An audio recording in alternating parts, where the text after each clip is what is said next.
Байлар мен кедейлердің ойлауы мен іс-әрекетіндегі айырмашылықтар. Бай адамның қолындағы ақша мүмкіндік, ал кедей үшін бұл уақытша қуаныш. Ақша біздің өміріміздегі маңызды жайлы айттық. Біздің жасаған әрекетімізге қарай ризығымыздың артатынына тоқталып өттік. Жалқаулық пен шүкіршіліктің ара жігін ажыратып алдық. Адал табыстың берекесінің қаншалықты көп екендігіне көз жеткіздік. Садақаның маңызы зор екенін түсіндік. Бірақ табысымыз аз болып, қалаған ақшамызды таба алмай жатырмыз. Осы жерде заңды сұрақ туындайды. Біреу неге бай, біреу неге кедей? Қандай айырмашылық бар? Жұрт секілді әрекет істеп жатқан сияқтысыз, бірақ табысыңыз олардан аз. Менің курсыма қатысып, оқып, жақсы нәтижеге жетіп, миллионер атанып жатқан адамдар көп. Бірақ еш нәтиже шығармай бір орыннан қозғалмаған адамдар да бар. Екеуіне де өткізілген бір сабақ, екеуіне де берілген бір білім. Бірақ біреуінде нәтиже бар, екіншісінде жоқ. Проблема неде? Бұл жерде де проблема біздің психологиямызға келіп тіреледі. Санамыздағы қалыптасып қалған жүйе, миымыздағы блоктар, яғни мидағы кедергілер бізді жан-жағымыздан шектеп қойған. Адам сәби шағында ештеңеден қорықпайды. Жыланмен ойнап отырған баланың суретін талай көрген шығарсыз. Балаға бәрібір. Ол жыланнан мүлде қорықпайды. Себебі оны шағып алса өліп кетуі мүмкін екендігінен бейхабар. Кез келген нәрсені ұстағысы келгісі келе береді. Маған бер дейді. Заттың бағасы қанша, онда оның шаруасы жоқ. Әр нәрсеге қызығушылық танытады. Сөйтіп жүріп, ыстық суға қолын күйдіріп алады. Шкафты ашамын деп маңдайын ұрып алады. Жүгіріп барып шалынып құлайды. Оған анасы айттым жүгірме деп. Құладың енді не болды ал деп ұрсады. Ыстық сумен ойнама, күйесің дедім ғой деп те айқайлайды. Содан бастап оның түп санасында байқау керек екен деген бағдарлама орнай бастайды. Көрсетіп берген жолмен жүру керек екен деген түсінік қалыптасады. Оның артында таяқ жеп қаламын ба деген түрлі қорқыныштар жатыр. Дүкенде қалаған кәмпитін немесе балмұздақ алып жегісі келген балаға ақша жоқ, қоя тұр дейміз де өзіміз үйге қажетті нан, сүтті баланың көзінше сатып алып жатамыз. Осы кезде балада ақша жоқ деп еді ғой деген сұрақ туындайды. Баланың миында ақша бар, бірақ маған қимай тұр, яғни мен лайық емеспін деген ұстаным орнай бастайды. Біз бәлен сияқты бай емеспіз дегенді айту арқылы біз кедейміз деп айқайлап тұрғанымызды білмейміз. Сені қиналмасын деп бар қиындыққа шыдадым дей беру де манипуляция. Бұдан бала өзін кінәлі сезінетін болады. Кінәлі сезіне берудің соңы стресске әкеп соқтырады. Әкесінің балғасын алып бір нәрсе жасайын деп жатқан балаға сенің қолынан келмейді, шамаң жетпейді, бірдеңені бүлдіресің деп дүрсе қоямыз. Мұндай сөздерді көп естіген бала өскенде өзіне сенімсіз болады. Өзінің қолынан не келетінін білмей, қаламаған жұмысын істеп жүре береді. Ал жұмысқа махаббат болмаса, байлық қайдан келеді? Мұндай адамдар күн көріске жететін айлық тапқанына мәз болып өмір сүреді. Ақша бір адамдар үшін қуаныш болса, бір адамдар үшін қайғы. Ақша қуаныш болған адамдарда ақша жоқ болып келетінін біліп, оған сеніп сабыр қылады. Бар болған кезде оны рахаттанып жұмсайды. Өйткені ақшаны дұрыс жұмсаған сайын ол келетінін жақсы біледі. Ақша үнемі бір орында тұрмай айналымда болу керек. Бір орында тұрып қалған ақша құнсыздана береді. Кеңес одағы кезінде жалпы халық бүкіл ақшаларын мақсатсыз жинай берді. Соңында кеңес үкіметі ыдыраған кезде сол өмір бойы жинаған ақшалары құнсызданып, түкке тұрмайтын тиын тебен болып қалды. Көлік алуға деп жинаған ақшалары көлік алмақ түгілі кәмпит алуға да жетпеді. Сонда бүкіл ел өзінің өмір бойы жинаған ақшасын бір-ақ сәтте жоғалтып алып, қатты күйзеліске ұшырады. Ақшаны мақсатсыз жинаған кезде ол мақсатсыз жаратылып кетеді. Ал ақша уайым деген адамдар ақша жоқ болса жоқ деп уайымдайды, бар болса оны ұқсата алмай жаратып кете ме деп уайымдайды. Ақша жаратқан сайын оның жүрегі тарсылдап, ақшасы азайып бара жатқандай қайғырады. Ондай адамдар дүкенге кірсе, ақша деген су болып кетіпті. Баяғыда 10 000 теңгеге 10 пакет алатын едік, Қазір бір-ақ пакет қана алатын болдық деп шошып шығады. Яғни қалтасынан ақша шыққан сайын ол оның өмірі кетіп жатқандай жаны қиналады. Әрине, ондай адамдарға ақшаның келуі қиын. Олар үнемі қарыздан, кредиттан көз ашпай, үнемі ақшаның тапшылығын көріп жүреді. Санамыздағы осы шектеулер біздің сенімділігімізді төмендетіп, әрекетсіздігімізге итермелейді. Тіпті осы мидағы блоктардың кесірінен алдымызға үлкен арман, үлкен мақсат қоя алмайтын болғанбыз. Үлкен сумманы айтса, миымыз көтермейді. 1-2 нөлді артық айтып жіберсе, ол ақша қолымызда тұрмаса да қобалжып кетеміз. Курс, марафон өткізіп жүрген кезде көп нәрсені байқадым. Қатысушыларға курстан соң 500 мың, 1 миллион теңге табыс таба аласыз деп айтсам, жоға, маған 300 мың теңге де жетеді деп өз-өзін шектеп жатады. Миллион теңге табуға мүмкіндік туып тұрғанда 300 мың теңге жетеді деп артқа тартып тұрған адам қайдан жоғары табысқа жетеді? Ол тіпті миллион теңге таба алатындығына өзі сенбей тұр ғой. Өзіне өзі сенбей тұрған адамға өзгелер қалай сенсін? Осындай блоктар бізде өте көп. Біздің арманымыз қаланың шет жағындағы бір үйім болса, астымызда бір Toyota Camry 40 болса, 200 мың теңгелік тұрақты жұмысым болса, жетеді дегеннен аса алмайды. Сіз үшін осы кішігірім дүние басты мақсат болғандықтан, мүмкін 50, мүмкін 60 жасыңызда осыған қиналып әрең жететін боласыз. Себебі сіздің жоғары потолок деңгейіңіз осы болып тұр. Ал егер шектеусіз керемет этажды үйді қаласаңыз, астыңыздағы көлік жаңа шыққан Lexus 570 деп ойлайтын болсаңыз, осы деңгейге толық жетпеуіңіз мүмкін.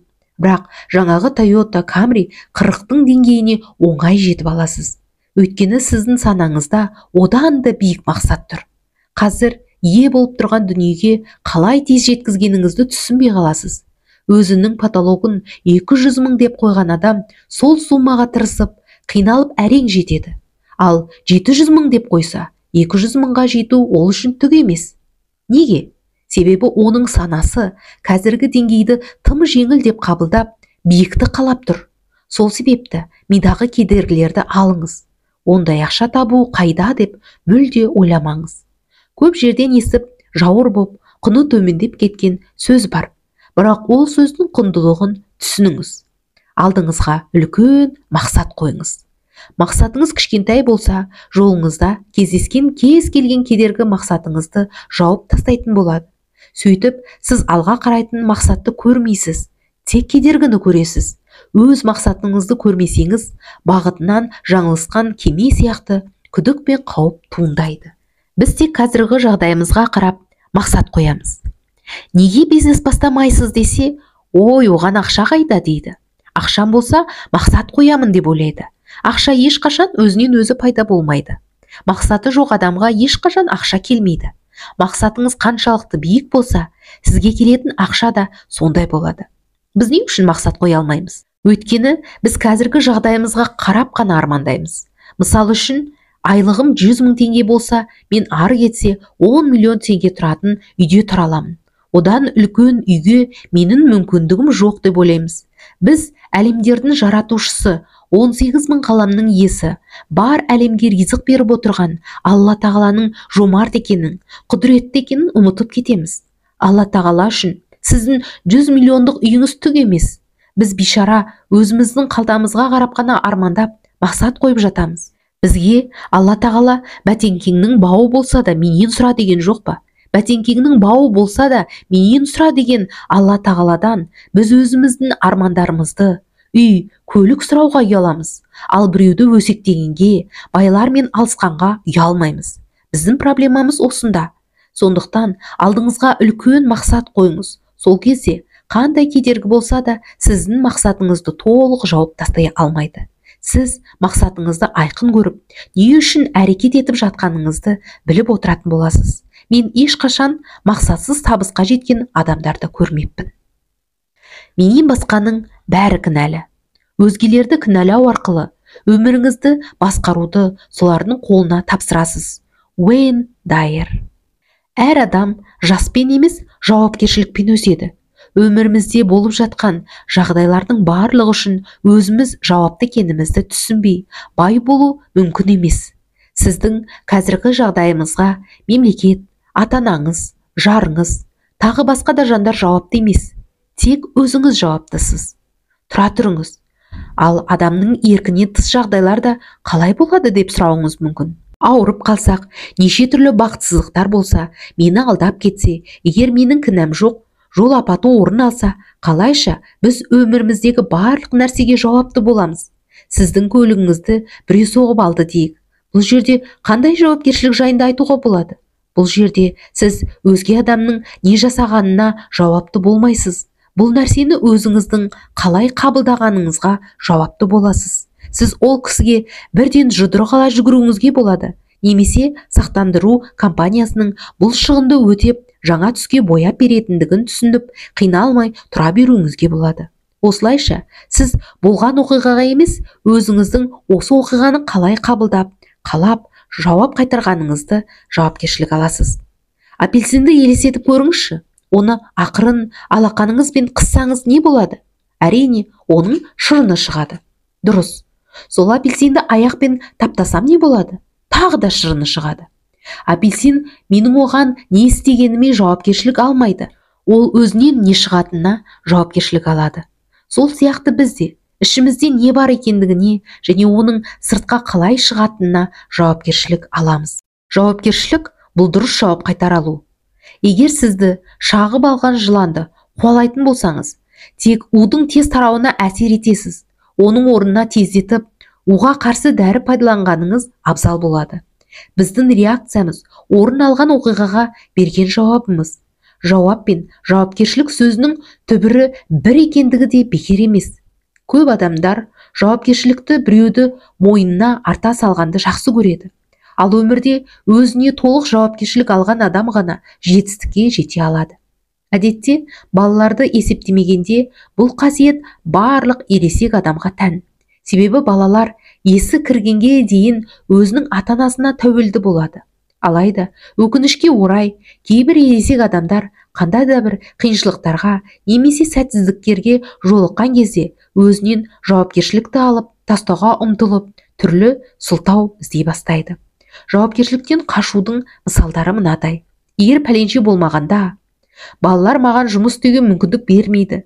Сен менің өмірімді бұздың. Тек байлардың ғана жолы болады және тағы басқалар сияқты.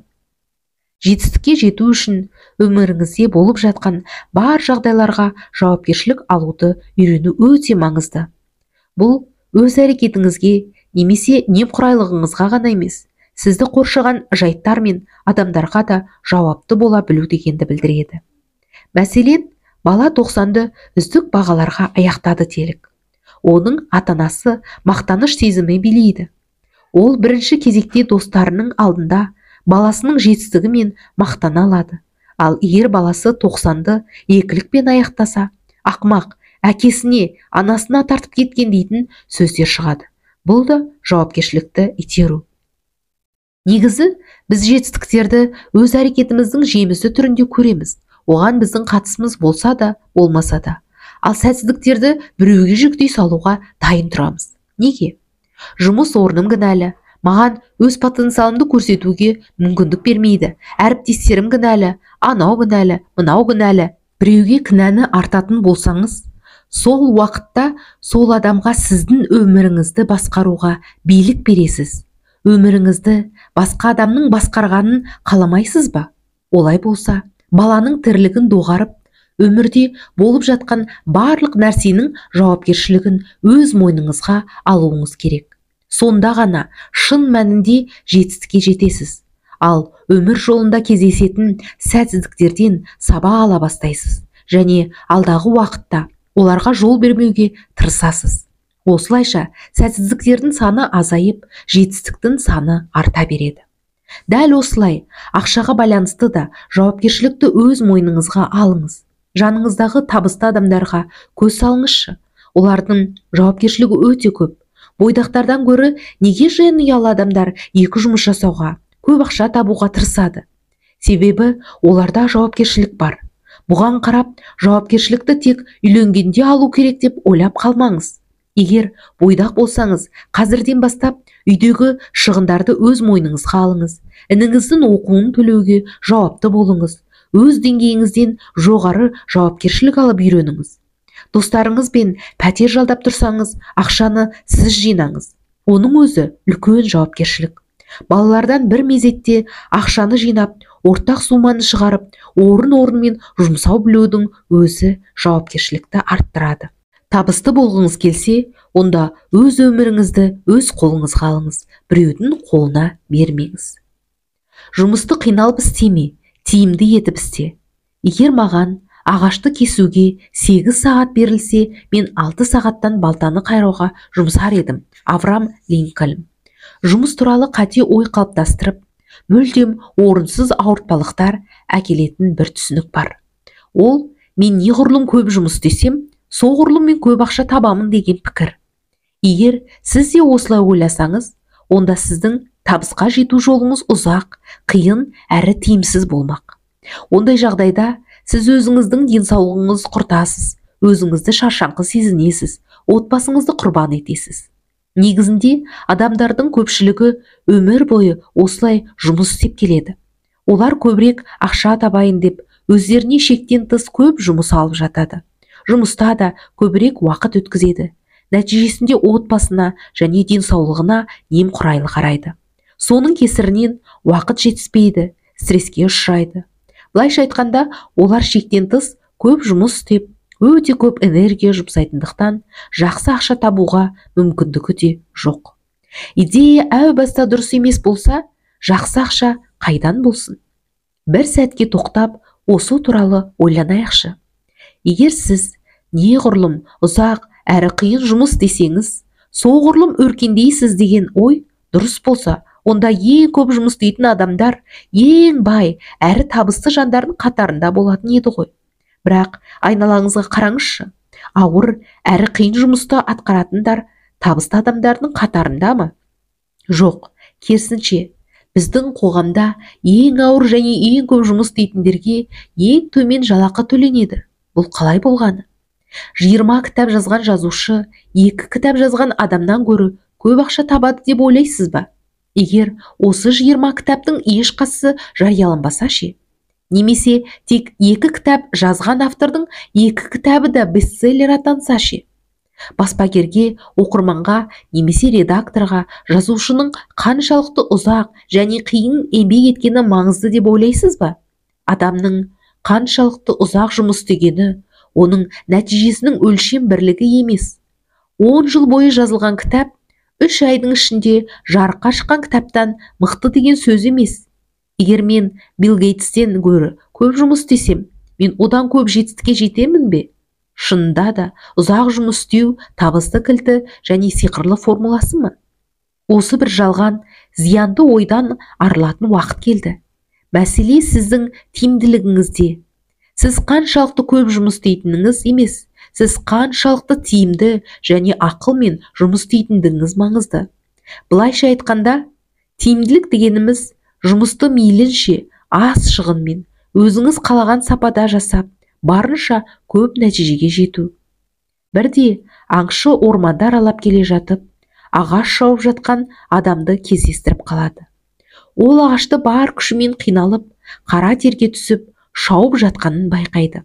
Жұмыстың неге соншалықты баяу және өте үлкен қиындықпен жүріп жатқанын көріп, сіздің балтаңыз мүлдем өтпейді ғой деп, аңшы ағаш кесушіге бұрылып, неге сіз оны қайрап алмайсыз дейді. Мұныңыз не деп өтіп бара жатқан адамға таңдана қарап, менің оған уақытым жоқ, маған тағы 20-ға шабу керек деп ары қарай жұмысын жалғастыра беріпті. Қазір көбі осы мысалдағы жүз өтпейтін балтамен ағаш шауып, қиналып жұмыс жасап жатқан адам секілді өздері қинап жүр. Егер балтасын қайрап алса, жұмысты әлде қайда тезірек және жеңіл жасап бітіретінін мүлдем ойламайды да. Әрине, ұзақ жұмыс істеген жақсы, бірақ бір сәтке тоқтап, демалып, балтаңызды қайрап, жұмысыңызға дайындалып алыңыз. Жұмысыңыздың тиімділігі жайлы ойланыңыз. Жасаған жұмыс уақытыңызды ешқашан жасаған еңбегіңіздің өлшемі ретінде есептемеңіз. Мұндай өлшемнің ешқандай мән мағынасы жоқ. Сіздің қиналып еткен еңбегіңіз сіздің жұмысыңыздың нәтижелі болатындығына кепілдік бермейді. Нәтижені қаншалықты тиімді жұмыс істейтіндігіңізбен өлшеңіз. Мысал үшін, тамақ әзірлеуді алайық. Сіздің қанша уақыт бойы қаншалықты қиналып жасағаныңыз маңызды емес қой. Маңыздысы нәтиже. Яғни, егер тамақ дәмді болмаса, сіздің ұзақ уақыт тамақ әзірлегеніңізден не пайда? Өзіңізге сұрақ қойыңыз. Мен өз уақытымды және ресурстарымды тиімді пайдаланып жатырмын ба? Мен ақылмен жұмыс істеймін бе? Немесе жай физикалық түрде қиналып жұмыс істеймін бе? Екі тәсілдің айырмашылығы неде екенін білуіңіз керек. Кез келген жұмыс сіз оған бөлген уақытты толықтай алады. Мысалы, сіз үй жинауға бір күн арнайтын болсаңыз, онда сіз оны толықтай бір күннен ұзақ болмаса, одан ерте бітірмейсіз. Ал егер оған 4 сағат жеткілікті деп алсаңыз, сіз сол толық бір күннің жұмысын 4 сағатта бітіре аласыз.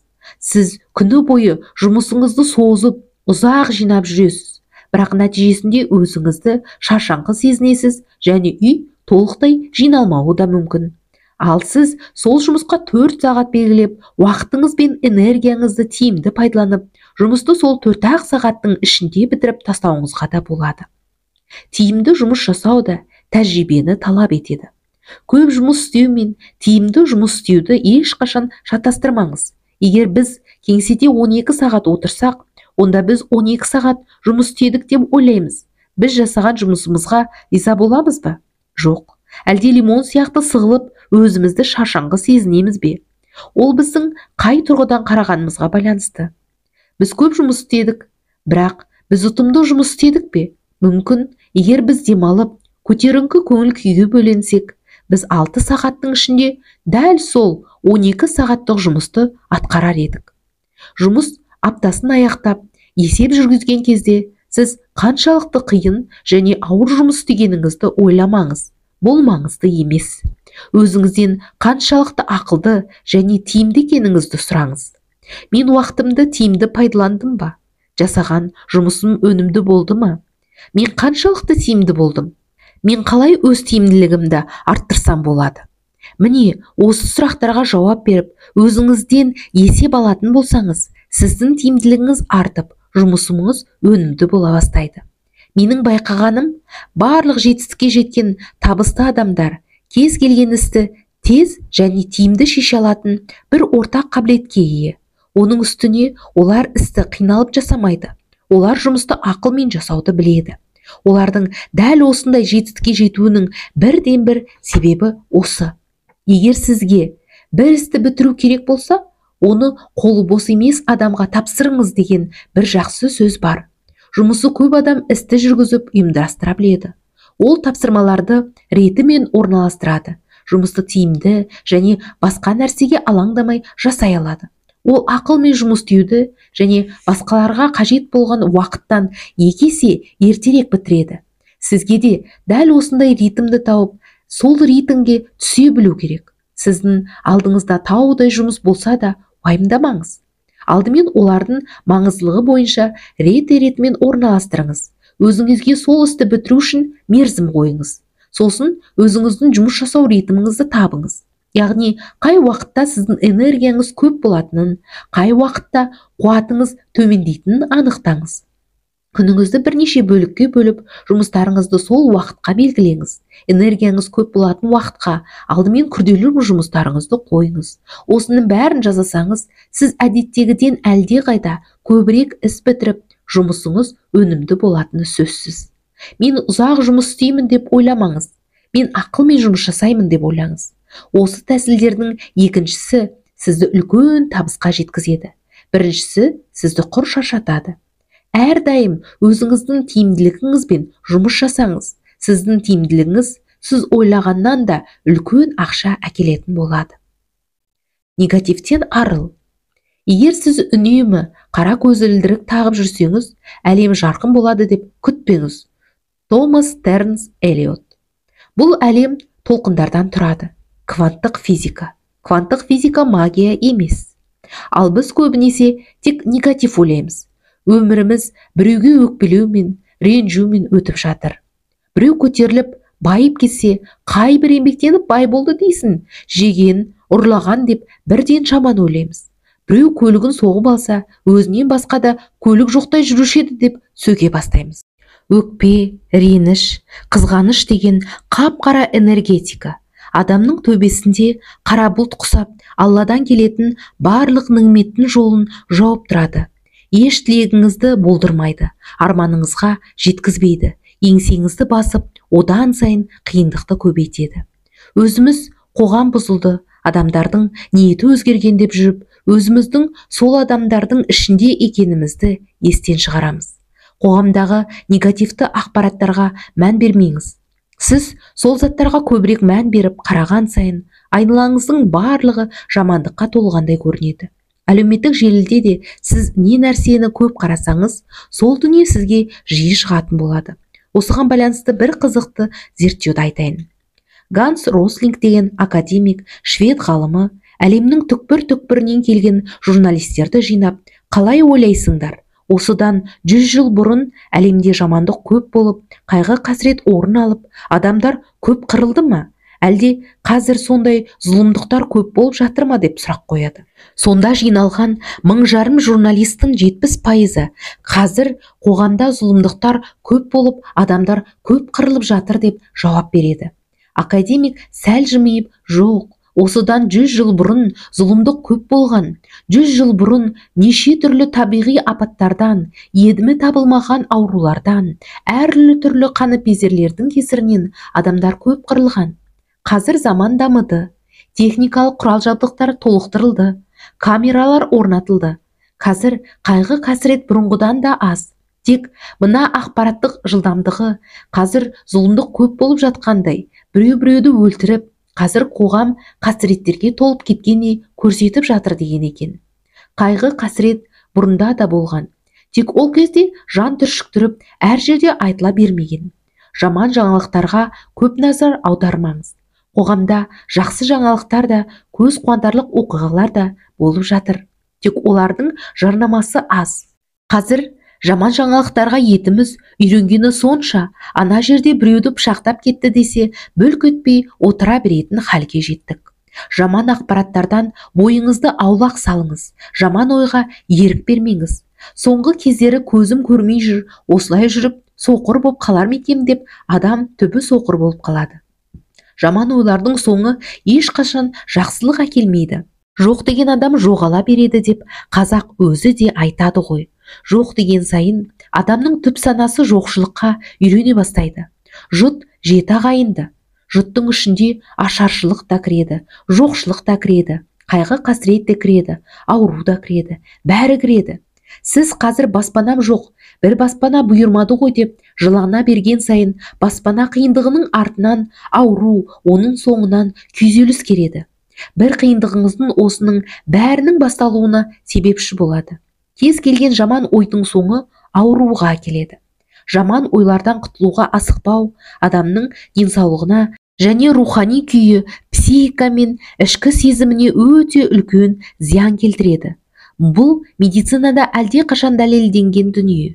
Аурудың көбі бұзылған жүйкеден басталады. Ол мұнымен бітпейді. Жаман ойлар денсаулыққа да өте зиян. Біріншіден, жаман ойлар дұрыс шешім қабылдауға үнемі кедергі болып тұрады. Сіз өзіңізді тұтқындау отырған шарасыз адам сияқты сезінесіз. Екінші, ойлар заттанады. Ойыңызда нені жетілдіріп өсірдіңіз, өміріңізде де сол жемісті аласыз. Сондықтан миды артық ақпараттардан тазартып тұру керек. Үшіншіден, жаман ойларыңыз күнделікті өмірдегі әдетіңіз бен мінезіңізге айналады. Тіпті психолог пен дәрігерлер де сізге бұл жағдайда көмек бере алмайды. Өзіңізді тек өзіңіз ғана алып шыға аласыз.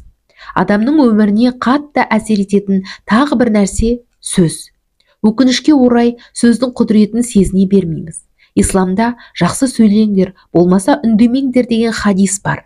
Тіпті артық сөйлеп қоямыз ба деп қорқатын сахабалар ауыздарына тас салып жүретін болған екен. Біз көп жағдайда адамның басында жамандық болса тілінен тапты дейміз. Жақсы сөз де солай. Нені көп айтсаң, сол болады. Арманға тез қол жеткізудің жолын айтайын ба? Ең жек көретін адамыңызға өзіңізде жоқ нәрсені тілеңіз. Я, Аллам, бәленшеге баспана бер, көлік бер, бала бер, бәрін бер, бақыт бер деп тілей беріңіз. Сосын періштелер дұшпаныңа да жақсылық тіледің, яғни барлық дұғаң қабыл болуға лайық деп сіз үшін тілектес болады. Сол үшін тек жақсы нәрсе айтыңыз. Олай болса, көзімізді жұмып, барлық буынды босатып, аяқ қолды айқастырмай, бос қойып, 7 рет терең дем алып, іштегі ауаны асықпай шығарып отырып, ойланыңызшы. Кімге өкпеліміз? Кім бізді өкпелетті? Терең дем алайық та, барлық ренжіткендерді кешірейік. Өзіміз ренжітсек кешірім сұрайық, қуанайық. Жек көретін адамымыз үшін Аллам оның дұғасын қабыл етіп, барлық арманына жеткізші. Ол ешкімге жамандық ойламайтын бақытты адам болсыншы деп дұға жасайық. Айтуға оңай, жасауға да оңай. Тек тәкаппарлықты қойыңыз, кісі болмаңыз, қарапайым болыңыз. Сіздікі дұрыс болса да кішірейіңіз, жымиыңыз. Өмір бойы бітпейтін қиындық бар ма? Мектеп бітіретін кезде қалай қиналдық? Ақша жетпей, тозып кеткен кездер болды. Қайда сол қиындықтар? Бәрі де өтті ғой, бәрі жақсы болады. Қит етсе, өзің өзгерсең, өмірің өзгереді деген сөздерден шаршаған шығарсыздар. Бірақ ол шындық. Адам ойының магнит түсе жұмыс жасайтынын дәлелденген. Жыланған сайын, қиналған сайын өміріңіз одан сайын сұрықсыз болып бара жатқанын көріп жүрсіз ғой, мойындаңызшы. Жақсы жұмыс керек пе? Табатыңызға сенімді болыңыз. Жақсы күйеу керек пе? Жалпы ер азаматтар туралы жақсы ойлай беріңіз. Кездесе қалған азаматтың жақсы жағын іздеңіз. Айналаңыздан ер мінезді, нағыз жігіттер көріне бастайды. Бәрекелі, байқуатты өмір сүргіңіз келе ме? Алдымен қолыңыздағы бар нәрсеге шүкірлікшілік етіңіз. Қолыма 10 миллион теңге түссе, не істер едім деп ойланыңыз. Жаман ойларға ерік беріп, қайғының жетегінде кетпей тоқтатып үйреніңіз. Мысалы, сіз мінген автобус басқа жаққа кетіп бара жатса, ойбай, тоқтатыңыз, түсіп қаламын деп айқайлайсыз ғой. Жаман ой адасқан көліктен де жаман. Өйткені өмірге өкіне беруде болашақты құртады. Бақытты өмір жақсы ой мен жақсы сөзден бастау алады. Негатив ойламауға тырысыңыз. Тек жақсы сөз сөйлеңіз. Жақсы ой ойлаңыз. Сөз бен ойдың адам тағдырына өте күшті әсер ететінін ұмытпаңыз. Сөзіңіз бен ойыңыз түзелсе, өміріңіз де түзеле бастайды. Аудиокітапты оқыған Арайлы Далеловна. Кітаптың келесі бөлімдерін тыңдағыңыз келсе, арнама тіркеліп, қоңыраушаны басып, пікір қалдырып кетіңіз.